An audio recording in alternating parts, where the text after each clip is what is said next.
Jamani, asalamu alaykum. Salaam. Na mimi nirejee kusema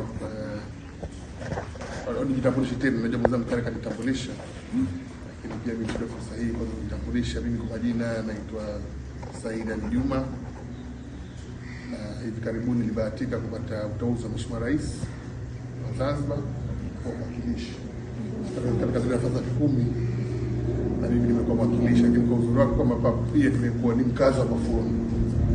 Wengi watakuwa na kama ni mimi lakini nadhani kama watu wazima labda wanapiga kwa baba yangu hali macho ndio mkumbuka wengine namjua kwa Mafuoni, alikaa sana Mafuoni hapa, sio mimi baba yangu, sio kwa mimi pia hapa ni nyumbani. Lakini pia tunashukuru kwa jimbo letu afadhali safari hii tumepata viongozi watatu, sio kama tujaleta maendeleo basi itakuwa ni tumejima kula kwetu, kwa maana kwamba tuna mbunge, tuna mwakilishi na kuna mwakilishi mwingine, kama tuna viongozi vitatu.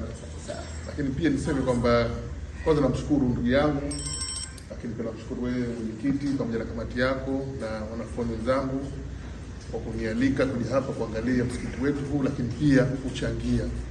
Ni jambo la heri kabisa. Kwa tusifanye tu dunia, lakini tukumbuke la akhera.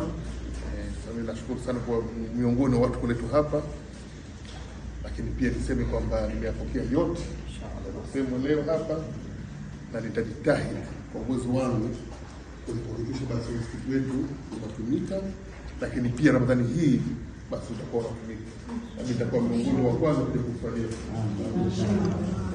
Asante sana. Niseme kwa leo nimeona mazingira yote. Kwa leo nitachangia milioni 5.